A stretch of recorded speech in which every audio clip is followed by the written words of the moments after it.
थोड़ा सा लैंग्वेज को समझिए। यहाँ पे हमें जो सैलरी मिलती है, जब आप जॉब पर होंगे आपको सैलरी मिलेगी, तो सैलरी जो मिलेगी उसे बोलते हैं ग्रोस सैलरी, जो आपके लिए डिसाइड की गई है।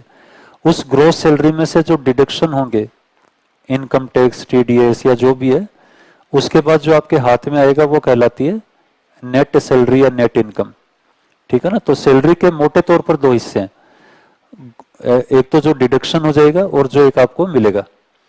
तो इसमें क्या है, नेट इनकम, जैसे मान लीजिए ये नेट इनकम है यहां तक, पॉइंट ए से बी तक, और ये इनकम टैक्स है, और ये टोटल सैलरी है ए से सी तक। तो यहां बोला जा रहा है कि जब आयकर इनकम टैक्स 19% बढ़ गया, ये इनकम टैक्स है, इनकम टैक्स जब 19% बढ़ गया, इंक्रीज हो गया, तो जो आपकी नेट इनकम है वो 1% डिक्रीज हो गई। देखो अभी जो सवाल हमने किया थोड़ी देर पहले, जब एक चीज बढ़ी, ओवरऑल कांस्टेंट है, तो जब एक चीज बढ़ी तो उसका इफेक्ट वो कमी किस में हुई, दूसरे वाले में हुई। पॉइंट क्लियर है ना। तो यदि इनकम टैक्स 19% बढ़ेगा, इनकम टैक्स पहले इतना जाता था, मान लीजिए इनकम टैक्स 19% बढ़ा, तो इनकम टैक्स अब इतना और दिया जा रहा है।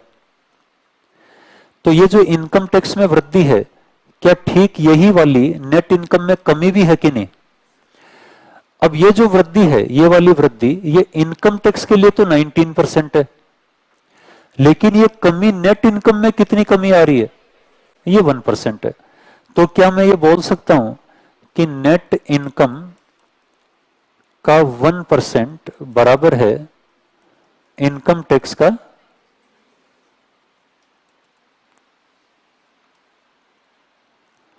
19% के। और ये हम पहली क्लास में एंटर कर गए यहां पे। तो क्या रेशो मेकिंग हमने सीख रखी है इसकी, 19:1। ये किस चीज का रेशो आया, नेट इनकम और इनकम टैक्स। तो यानी टोटल इनकम कितनी रही होगी फिर, 19 और 1 20। तो क्वेश्चन यहां पर यह है कि इनकम टैक्स की रेट क्या है। तो व्यक्ति 20 कमाता है तो 20 में से 1 टैक्स देता है, तो 1/20 का मतलब क्या है रेट ऑफ इनकम टैक्स, 5%।